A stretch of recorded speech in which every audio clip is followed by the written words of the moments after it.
दुनिया का पूरे देवताओं में भी सबसे सुंदर लोक होता है पितृलोक। सबसे सुंदर लोक अगर कोई चाहे तो पितृलोक है। क्यों?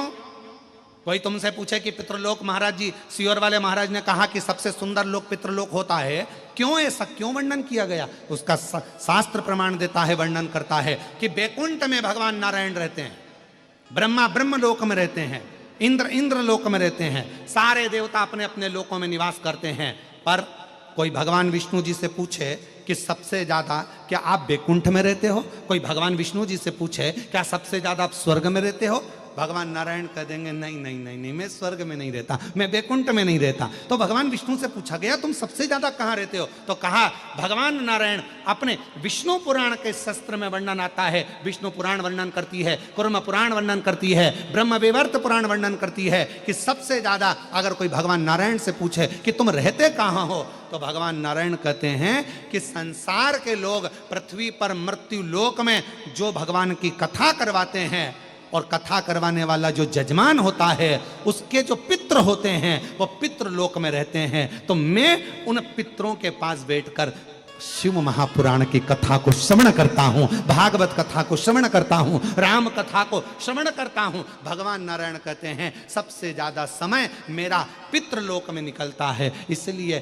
शास्त्र कहता है सबसे सुंदर लोक अगर कोई सा है तो वो पितृलोक है, जहां पर मेरे भगवान नारायण बैठकर कथा का रसतत्व, जैसे आज ये भूतड़ा परिवार कथा करा रहा है, श्री ब्रजगोपाल जी भूतड़ा जी के इस परिवार ने कथा कराई। अब ब्रजगोपाल जी भूतड़ा जी कथा करा रहे हैं, इनके परदादा के भी परदादा 71 पीढ़ियों को जो पितृलोक में विराजमान है। आप कथा यहाँ शमशाबाद की भूमि पर बैठकर सुन रहे हो, पंडाल में बैठकर सुन रहे हो, पर जितने भी शिव भक्त इस कथा को पंडाल में बैठकर सुन रहे हैं, इन सब के पितृलोक में बैठकर शिव महापुराण की कथा को सुन रहे हैं और उनके साथ भगवान नारायण बैठे हुए।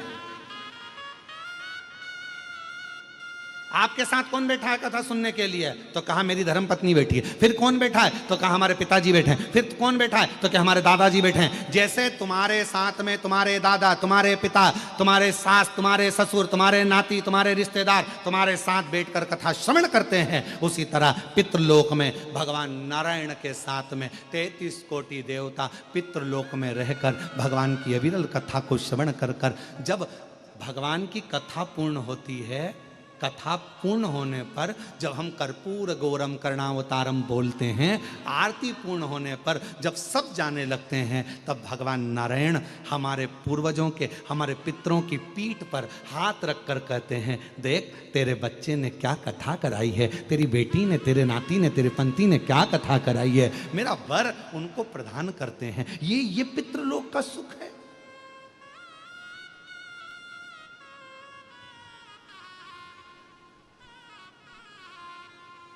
ये कथा तो चल रही है यहाँ हैदराबाद में। जब इसके बाद में जो कथा है वो 1 तारीख से 7 तारीख तक सीहोर की जो हमारी गादी की कथा होती है वो होगी। 7 को पूरी होने के बाद 9 तारीख को भीलवाड़ा राजस्थान में जो कथा होगी पितृपक्ष श्राद्ध पक्ष में, आस्था चैनल पर भी वो आएगी। तो उस कथा को जरूर सुनना, वो या तो 1 बजे से रहेगी या 2 बजे से, तो कुछ उसका कथा का समय रहेगा, वो हम अभी आपको बता देंगे।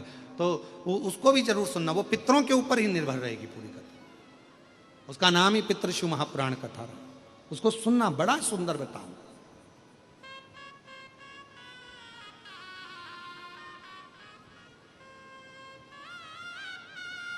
अब कितने आप लोग बैठे हो? लाखों की संख्या में विराजमान हो। परसों के दिन श्री ब्रजगोपाल भूतड़ा जी कह रहे थे हमको तो